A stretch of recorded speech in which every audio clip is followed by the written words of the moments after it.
Hello and welcome. My name is Reggie and you can find me at rolling.reggie all over the interwebs. Today I am back on the OFPG channel to do another preview, this time for Shadows, Heroes and Monsters 2nd edition, designed by Keun Ahn and published by Keun Games, who sponsored this video. This 2nd edition of Shadows, Heroes and Monsters is coming to Kickstarter on March 18th, 2025. And before I tell you about the theme, the artwork and components, and my gameplay experience of it, I'm going to let the heroic Starla give you an overview of the game.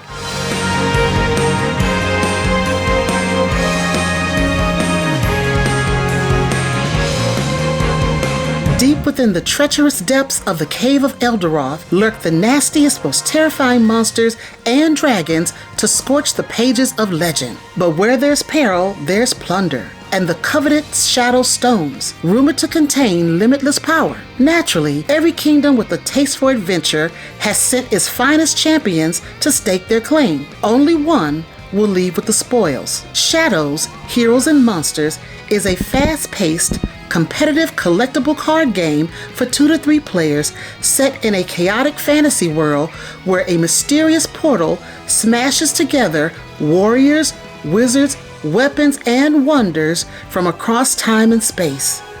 Each player commands a unique hero with their own ambition, battling fearsome beasts and clashing with rival champions. With skillful play, your hero will level up, amass gold, and seize more of the legendary Shadow Stones. Each player with the most stones at the end reigns supreme.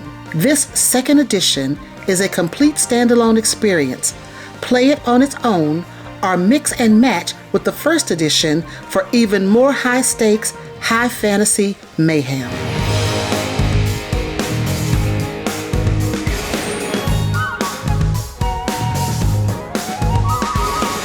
All right, thank you, Starla. So first and foremost, I want to say that this game is very clearly a passion project. I think that Keun has done so much when it comes to the game design, game development, the story, the graphic design, and a lot of the art he's done himself, although there are other artists that are credited.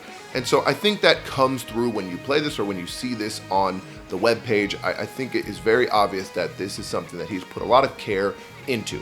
So, that being said, I want to talk about the theme first and foremost, which he wrote the story completely on his own, and we are all heroes that are traveling through a portal to the Cave of Ederoth, which is extremely dangerous and has monsters everywhere, but we are coming from all different places with different technology and different items and different magic that we are using to slay these monsters and avoid danger, etc. And we're looking for riches and treasures of all different kinds, but the most important one is Shadow Stones, and these Shadow Stones are a rare resource and also the victory points in the game. So it really, to channel my high school students, it's giving Magic the Gathering or Dungeons and Dragons. It really evokes a very similar feeling to something like Clank the deck building game, for a more recent example. One of the heroes I played made me think of Black Panther. One of the heroes I played made me think of Arthurian legend. So it's really interesting what different types of fantastical settings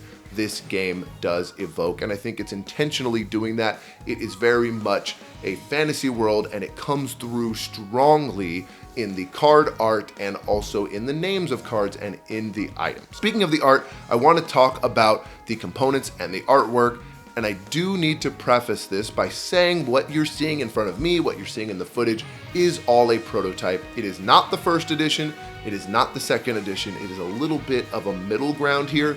The publishing company has prepared and knows exactly what is going to come out with the 2nd edition, and you'll be able to see that all on the Kickstarter page when you check that out. But everything I have in front of me is a prototype.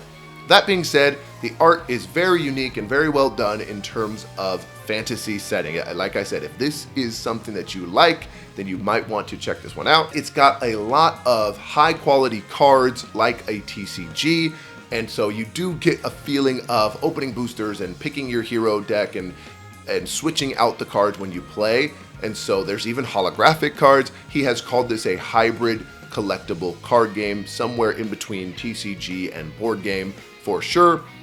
There's a bunch of other little cardboard chits and things for scoring and for damage and the gold and the experience. But there are two components I want to highlight. Number one is this round guide here that you can see. It's a player aid, helps you go through the round. There's victory conditions, it's got rewards, it's got all the symbols, the things that you need to know all in one place, which I really think more games should have, but that is very clear and I want to point that out. As well as, and this might not come off on the camera very well, but this is a neoprene mat, a very high quality one, I might add.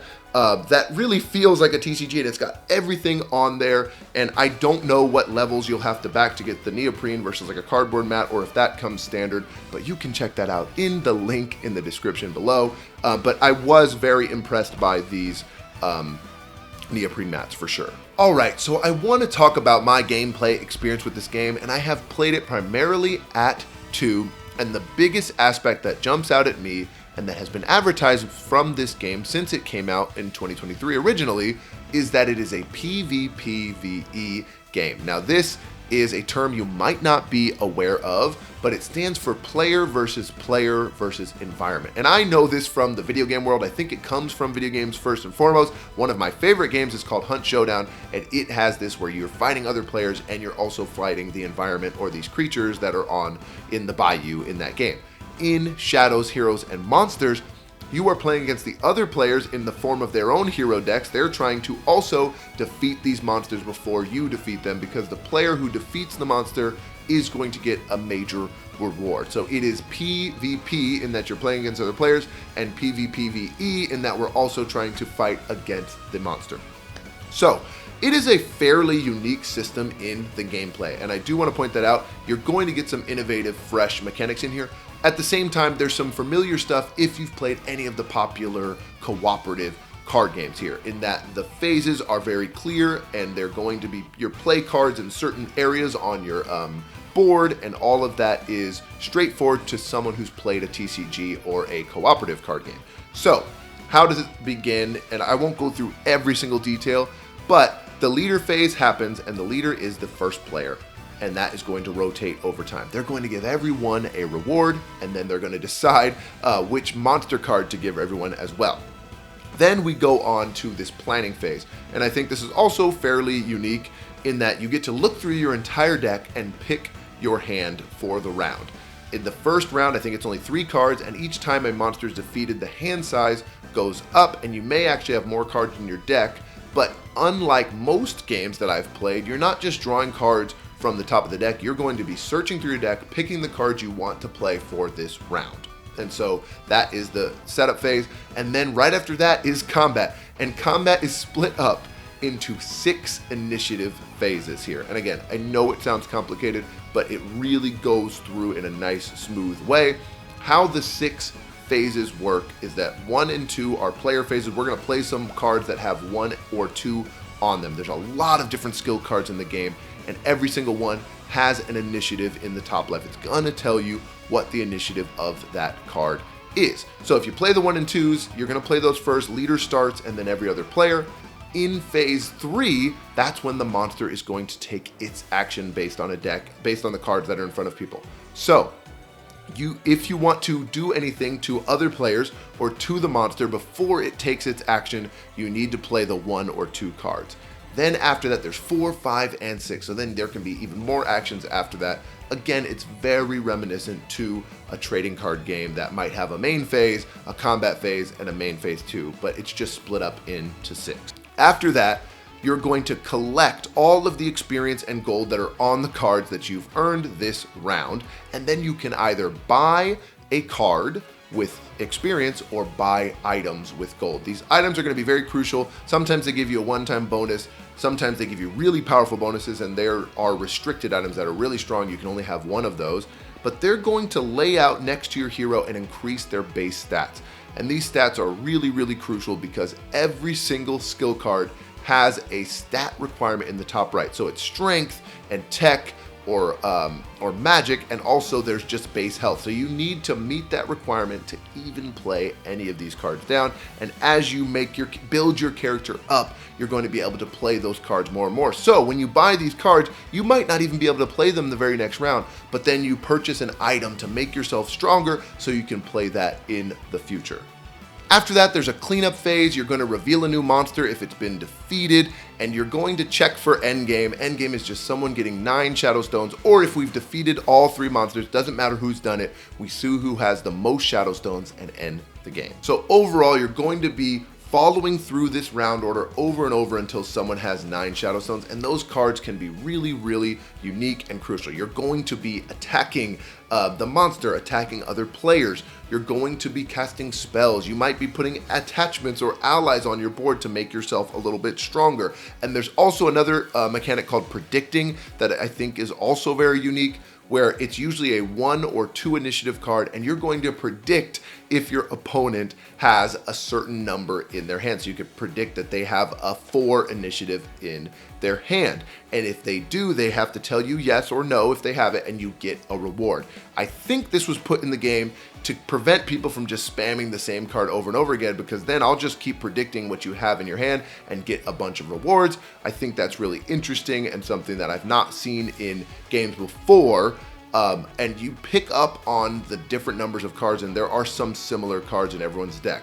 For example, there's a card that everyone has already on the board that's called flat-footed on one side, and it has a dodge on the other side. So flat-footed is if you take a full damage without blocking any of it, you flip it over to the dodge side. So I think thematically, you got caught flat-footed, and now afterwards, you can dodge the next attack that comes your way. So there's a lot of unique stuff in the cards if you are interested in a cooperative style game or a TCG competitive style card game.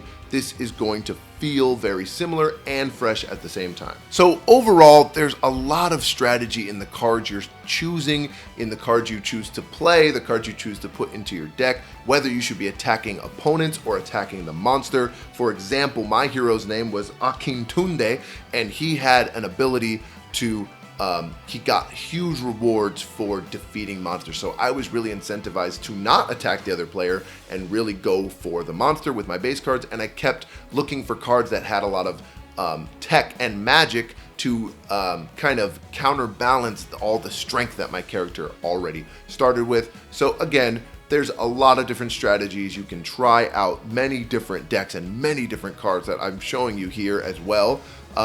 But that is Shadows, Heroes, and Monsters. So Shadows, Heroes, and Monsters 2nd edition is coming to Kickstarter on March 18th, 2025. And as we always say here, family, don't take our word for it. Go check it out for yourself in the link in the description below. See if it'd be good for your people, your game group. And if you want to see more from me, my name is RollingReggie, and I'm often on the Our Family Plays Game channel. But you can also find me on YouTube, Instagram, Blue Sky, and Patreon as RollingReggie. Thank you for watching, and I will see you in the next one.